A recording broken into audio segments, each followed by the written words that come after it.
Everyone wants to build something big, a company, a brand, a platform, something that outlasts the job they're working right now.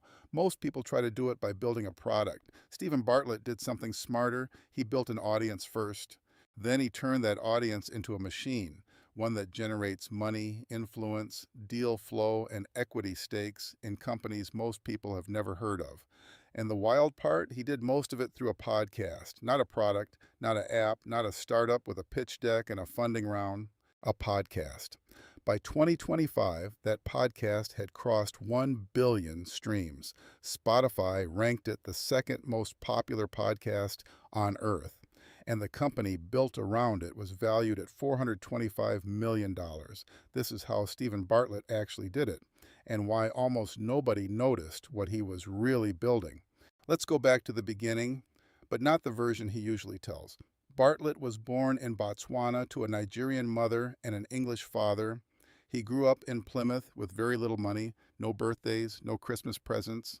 He has said publicly that if he wanted things in his life, he understood early on that it was going to be entirely down to him. That context matters because it explains the hunger. He enrolled in a business management course at Manchester Metropolitan University. Famously, he didn't last long. He dropped out, reportedly after a single lecture, to chase something he could already see more clearly than most of his peers. Social media was changing how people communicated. And nobody in business had really figured out how to use it yet. Bartlett figured it out. In 2014, age 21, Bartlett co-founded Social Chain with Dominic McGregor, a social media marketing agency based in Manchester. The premise was simple, but the execution was sharp. They identified Twitter pages with massive student followings, approached the owners, and used those pages to deliver brand messages to young audiences at scale. Their first client was a gaming app. The campaign launched. The app went to the top of the App Store for weeks and made BBC headlines. That was the proof of concept. From there, Social Chain scaled fast. Within a few years, they were working with Apple, Spotify, Microsoft, Amazon, and Coca-Cola. They expanded to London, Berlin, New York, and Los Angeles. The company grew to over 500 employees. By 2019, Social Chain merged with German e-commerce company Lumaland to form Social Chain AG, a publicly listed company. The listing valued the business at over $200 million. Bartlett was 27 now. Here's where things get complicated and where the real lesson starts. Despite his name being attached to a $200 million company, Bartlett stepped down as co-CEO in 2020. He later said he disagreed with the direction the business was heading. The original Social Chain agency was eventually sold for £7.7 million, a fraction of what the parent company had been valued at.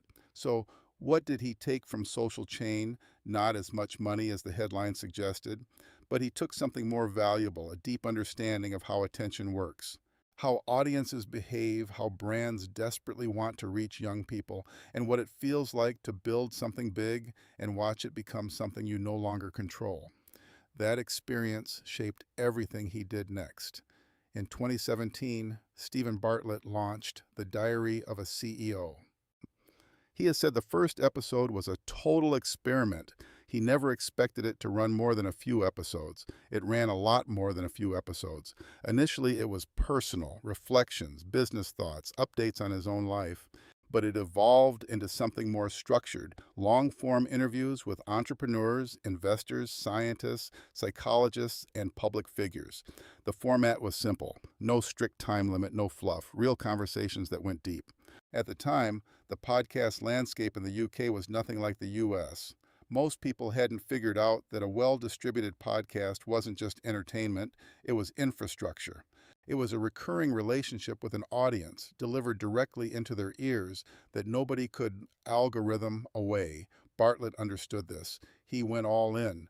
He invested in the production, he invested in the guests, he built a proper studio, and he treated every single episode as both content and advertisement for himself, for his ideas, and eventually for his business interests. Here's the part most people miss. Everybody looks at The Diary of a CEO and thinks podcast, big numbers, brand deals, Ad revenue, that's the surface level.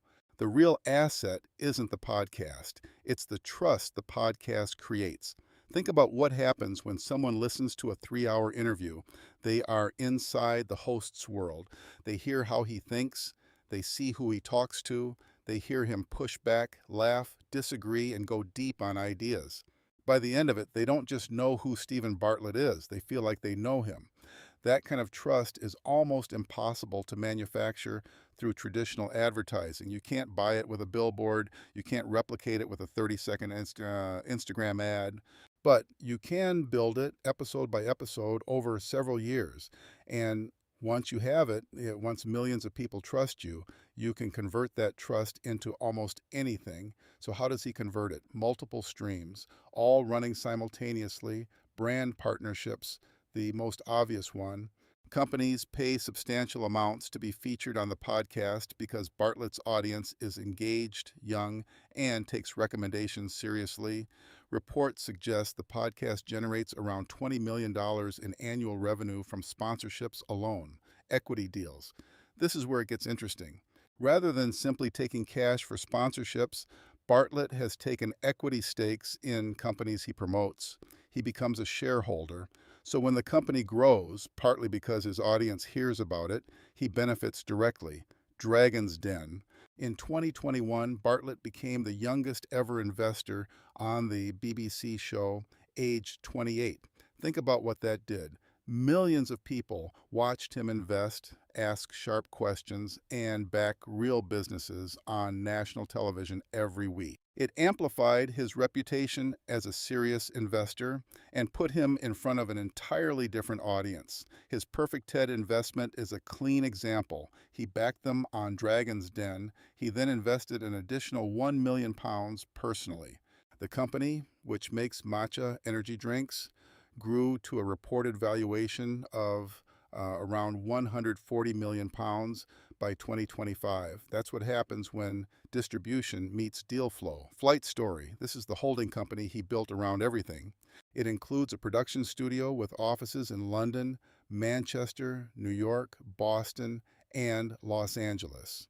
A $100 million investment fund backing founders in biotech, blockchain, health, and technology, a podcast hosting platform, a talent arm, a media division that creates and scales new podcast properties. The podcast didn't just make money, it built an empire. Here's the mechanism. Once you see it, you can't unsee it. Step 1, the podcast attracts a large, loyal audience. Step 2, brands want access to that audience. They pay for sponsorships, some in cash, some in equity. Step 3, Bartlett appears on Dragon's Den, more credibility, more visibility, more deal flow. Step 4, he invests in companies. Those companies appear on the podcast.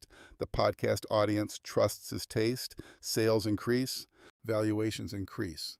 His equity is worth more. Step 5, Flight Story signs new podcasters. Their shows grow. The network gets bigger, more brand deals, more investment opportunities. Each loop feeds the next one.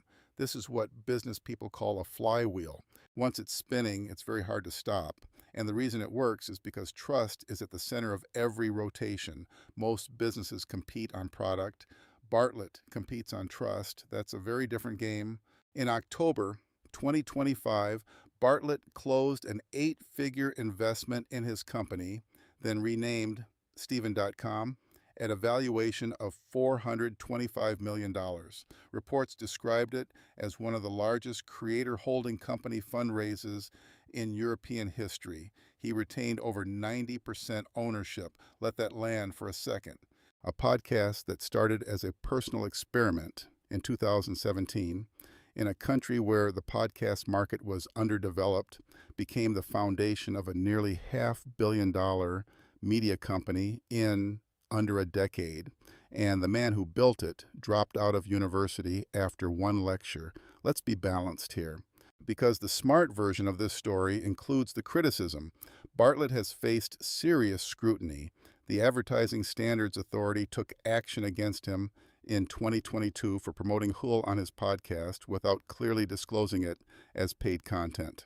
The BBC reprimanded him for a similar issue involving a brand he promoted while on Dragon's Den. Several journalists, including at the Times, have questioned the gap between his public claims about Social Chain's valuation and what he personally made from it. The original Social Chain agency sold for £7.7 million. That's a very different story from the $600 million number that circulates online. And there are genuine concerns about some of the health and wellness content that appears on the podcast, guests with large claims and limited scientific backing. None of this destroyed his career. But it tells you something important. The same trust machine that built his empire also requires maintenance. Lose trust, and the whole system breaks. The mechanism works in reverse, too. Here's the thing about what Bartlett built. It wasn't just smart for 2017. It's smart for right now. We are in an era of massive media fragmentation. Traditional TV audiences are collapsing. Social media reach is shrinking because algorithms keep changing. Brands are paying billions for ads that people skip, block, or ignore. Into that environment, long-form podcast trust is the most underpriced asset in media because attention spans haven't disappeared. They've just become more selective. When someone chooses to spend 3 hours listening to one person, they're not being passive. They're making an active decision to let that voice into their life. That's worth more than 1,000 impressions on a display ad. Bartlett understood this before almost anyone in Europe, and he built infrastructure around it while the rest of the market was still figuring out whether podcasts were a real business or a hobby. Let's run through the strategy one more time, fast. Dropped out of university, built a social media agency from nothing. Learned how attention works by selling it to brands. Left the agency before it peaked. Started a podcast. The podcast wasn't the product. The trust it built was the product. Used that trust to attract brand partnerships, some in cash, some in equity. Appeared on national TV as an investor.